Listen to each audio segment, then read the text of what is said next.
Hey hi hello welcome to my channel. ఎలా ఉన్నారు అందరూ? ఏం చేస్తున్నారు? ఇది వచ్చేసి మార్నింగ్ ట్యూస్డే మార్నింగ్ అనమాట. ఇది ట్యూస్డే మార్నింగ్ నుంచి ఇంకా యాజ్ యూజువల్గా మధ్యాహ్నం వరకు నేను ఏం చేశాను అనేది చూపిస్తున్నాను. ఇక్కడ 8:20 టైం అవుతుంది. నా మొక్కలకి అయితే పూలు వచ్చాయి, వైట్ రోజా పూలు అనమాట. వీడియో తీసుకున్నాను చక్కగా. దివి అయితే స్కూల్కి వెళ్ళిపోయాడు. ఇక్కడైతే నేను ఇంటి ముందు వాష్ చేసేసి ముగ్గు పెట్టుకుంటున్నాను. ఈరోజు నాకు చాలా పనులు ఉన్నాయి. నిన్న పెండింగ్ ఉన్న పనులన్నీ ఇప్పుడు పూర్తి చేసుకుంటున్నాను అనమాట. అన్నట్టు మనం రోజు చేస్తున్న పనులే అయినా కానీ అవి అలా కంటిన్యూ అవుతాయి, దానికి ఎండింగ్ అంటూ ఏముండవు. సో ఈరోజు ఇది చేశాం కదా, ఇంకా రేపు చేయక్కర్లేదు అనుకోవడానికి ఏం లేదు. సో ఈరోజు ఎంత పని చేసినా మళ్ళీ రేపు అనేది మళ్ళీ పని చేసుకోవాల్సిందే. ఇంతకీ అనురాధ బ్లాగ్స్ అంటే నా బ్లాగ్స్ అనమాట. ఇది నా ఛానల్ కాబట్టి ఇక్కడ కంప్లీట్గా నా గురించి మాత్రమే ఉంటుంది. నా గురించి అంటే నాకు సంబంధించినవి, నా ఫ్యామిలీకి సంబంధించినవి, నేను లేనాటివి, నేనేం చేస్తున్నాను, నా ఫ్యూచర్ ఏంటి, నా పాస్ట్ ఏంటి, నా ప్రజెంట్ ఏంటి అనేది నేను ఇక్కడ వీడియోలో చూపిస్తున్నాను, నా ఛానల్లో చూపిస్తున్నాను. అండ్ ఇక్కడ నేను చెప్తున్నవి కానీ నేను చూపిస్తున్నవి కానీ ఎవ్వరికి సంబంధించినవి కాదు. ఎవరికి తీసుకోకండి. ఇది నా లైఫ్ స్టైల్. నా లైఫ్లో నేను ఎలా ఉంటాను అనేది మాత్రమే నా వీడియోస్లో ఉంటాయి. ఇదివరకు నేను స్కూల్కి వెళ్ళేదాన్ని కాబట్టి స్కూల్లో ఏం జరిగాయి, ఎలా ఉండేదాన్ని, ఇదివరకు నేను రిలయన్స్ కస్టమర్ కేర్లో పనిచేశాను కాబట్టి ఆ ఎక్స్పీరియన్స్, ఇంకా బెంగళూరులో ఓలా క్యాబ్స్లో పనిచేశాను కాబట్టి ఆ ఎక్స్పీరియన్స్, తర్వాత స్కూల్లో వర్క్ చేశాను కాబట్టి యాజ్ ఎ టీచర్గా నా ఎక్స్పీరియన్స్, ప్రజెంట్ నేను ఖాళీగా ఉన్నాను కాబట్టి, అంటే ఏ వర్క్ చేయకుండా ఉన్నాను కాబట్టి ఈ ఎక్స్పీరియన్స్ మాత్రం నేను షేర్ చేసుకుంటాను. ప్రజెంట్ ఈ వీడియోనే అనే కాదు, ఏ వీడియోలో అయినా కంప్లీట్గా నా గురించి, నా లైఫ్ గురించి, నా హ్యాపీనెస్ గురించి, నా బాధల గురించి నేను షేర్ చేసుకుంటాను. ఇది నా డైరీ అని చెప్పుకోవచ్చు. అంటే నా ఛానల్ అనేది నా డైరీ అని చెప్పుకోవచ్చు అన్నమాట. అంటే డిజిటల్ డైరీ లేదా డిజిటల్ లైబ్రరీ. మనం అన్నీ దాచుకుంటాం కదా మన లైబ్రరీ అంటే. ఇంకా డైరీ అంటే రోజు మన గురించి మనం రాసుకుంటాం కదా. ఇప్పుడు రోజులు ట్రెండ్స్ మారే అప్డేట్ అవ్వం కాబట్టి మన గురించి మనం వీడియోస్ చేసుకుంటున్నాం. సో ఇక్కడైతే నేను పూజ చేసుకునే ప్లేస్ మరింత అందంగా కొంచెం నీట్గా పెట్టుకుందాము అని చెప్పి ఫస్ట్ అయితే ఇక్కడంతా కోలిన్ వేసేసి ఆ వైట్ టైల్స్ అంతా నీట్గా దుమ్ము ఉంటుంది కదా, డస్ట్, అదంతా క్లీన్ చేసేస్తున్నాను అనమాట. క్లీన్ చేసేసి నేను ఈ వుడెన్ కలర్లో ఉన్న వాల్ స్టిక్కర్ పెట్టుకున్నాను కదా, సో అది ఇక్కడ పేస్ట్ చేసుకొని దేవుడి పటాలు పెట్టుకొని ఇక మీద పూజ అయితే చేసుకుందాం అనుకుంటున్నాను.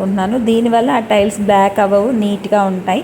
ఎప్పుడైనా రిమూవ్ చేసేసినా కూడా ఫ్రెష్గా ఉంటాయి అన్నమాట. అంటే ఆ స్టిక్కర్ రిమూవ్ చేసేసినా కూడా ఆ వైట్ టైల్స్ అనేవి వైట్గా ఉంటాయి, ఏం పాడవవు. అంటే మనం ధూపం పెట్టినా బ్లాక్ అవ్వకుండా నీట్గా ఉంటాయని నా ఉద్దేశం. అంటే లేడీస్కున్న స్పెషల్ డేస్ తప్ప మిగిలిన అన్ని రోజులు నేను మస్ట్ అండ్ షుడ్గా దీపారాధన చేసుకుంటాను. ఫస్ట్ నేను లేవగానే ఫ్రెష్ అయిపోయి దివి స్కూల్కి వెళ్ళిపోయి లేదా దివి ఉన్నప్పుడే దీపం పెట్టుకోవడం నాకు అలవాటు. ముందు దేవుడితో నేను ప్రశాంతంగా గడిపిన తర్వాతే నా రోజు అనేది గడుస్తుందన్నమాట. నాకు ఆనందంగా ఉంది కదా అని దేవుడికి దండం పెట్టను, అలా అని నాకు బాధ ఇచ్చావు కదా అని దేవుడికి దండం పెట్టడం మానేయను. ఏ రోజైనా ఆ భగవంతుడి పాదాలైతే వదలను. దేవుడు ఒక్కొక్కసారి పరీక్షిస్తాడు అని మనం అనుకుంటాం, కానీ మనం ఫేస్ చేసే సిచ్యువేషన్స్ మనకి సహకరించవు. మనం ఫేస్ చేయాల్సిన స్ట్రగుల్స్ చాలా ఉంటాయి. ఎంతో కష్టపడి ఒక్కొక్క స్టెప్పు పైకి ఎక్కుతూ ఉంటాం. అదే టైంలో మళ్ళీ కిందకి పడిపోతాం. అంటే మళ్ళీ జీరో నుంచి స్టార్ట్ చేయాల్సిన రోజులు మనం ఫేస్ చేయాల్సి వస్తుంది. అలా జీరో నుంచి స్టార్ట్ చేయాల్సి వచ్చిన రోజులు మళ్ళీ కూడా రిపీట్ అవుతాయి. అయినా మనం ఆ పట్టుదలని వదలం. మనం ఎంతవరకు వెళ్తుందంటే ఆ సిచ్యువేషన్ అనేది పీక్స్ వరకు వెళ్ళిపోద్ది అనమాట. అటా ఇటా అంటే చావా బ్రతుక అన్నంత దూరం కూడా తీసుకెళ్తాయి ఒక్కొక్కసారి. అలాంటి సిచ్యువేషన్స్ నేను నా లైఫ్లో చాలా ఫేస్ చేశాను. ఎలా అయినా సరే నా లైఫ్లో నేను సక్సెస్ అవ్వాలి, నేను స్టెబుల్ అవ్వాలి, నేను స్ట్రాంగ్ అవ్వాలి అని అలా ప్రయత్నిస్తున్న ప్రతిసారి ఏదో ఒక రకంగా కిందకి పడిపోతూనే ఉన్నాను. మన చుట్టూ ఉండే పరిస్థితుల వల్ల, మనం నమ్ముతున్న మనుషుల వల్ల మనం పైకి రాకుండా ఉండడానికి చాలా చాలా కారణాలు ఉంటాయి.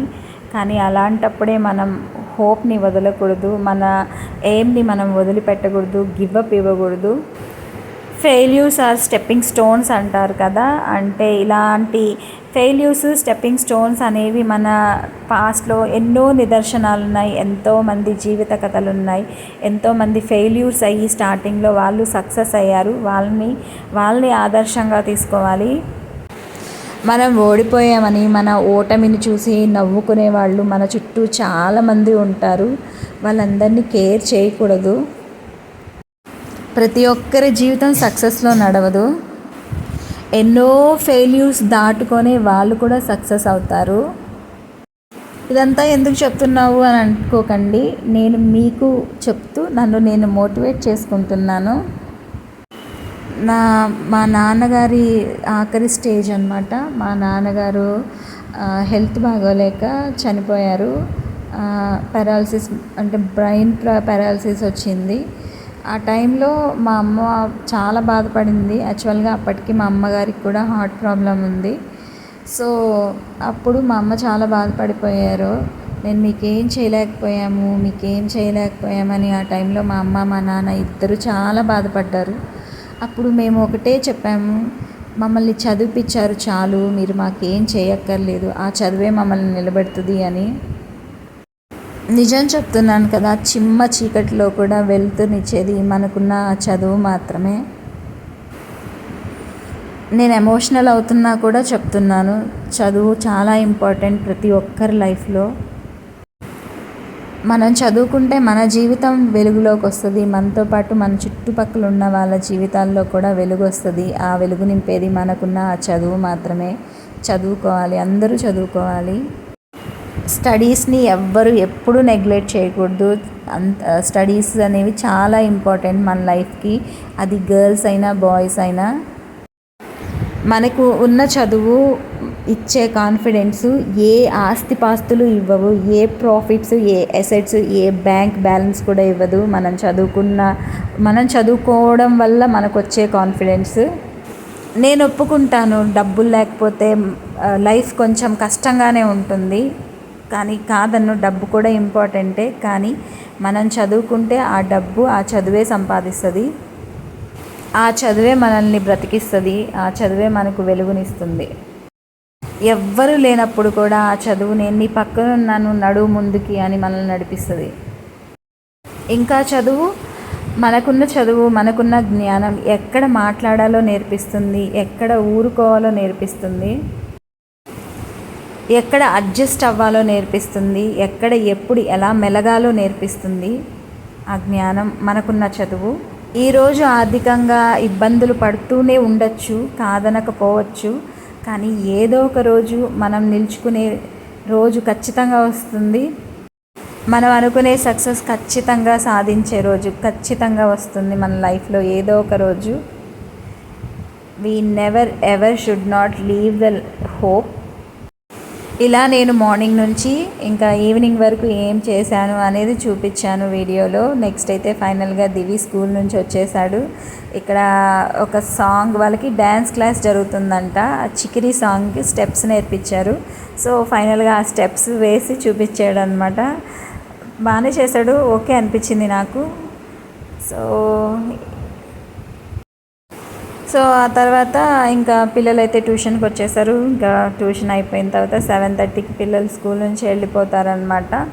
ఆ తర్వాత యాజ్ యూజువల్గా ఇంకా మేము డిన్నర్ చేసేసి పడుకుంటాం. ఇక్కడ చూడండి నా దివి ఎంత క్యూట్గా డ్యాన్స్ స్టెప్లు వేస్తున్నాడో. దివి ఇలాంటివి చేసినప్పుడు నాకు చాలా హ్యాపీగా అనిపిస్తుంది.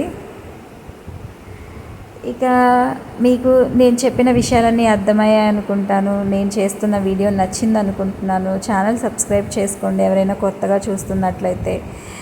ఇక ఉంటానండి, ఈ రోజుకైతే ఇవే కబుర్లు. Bye bye. Thanks for watching.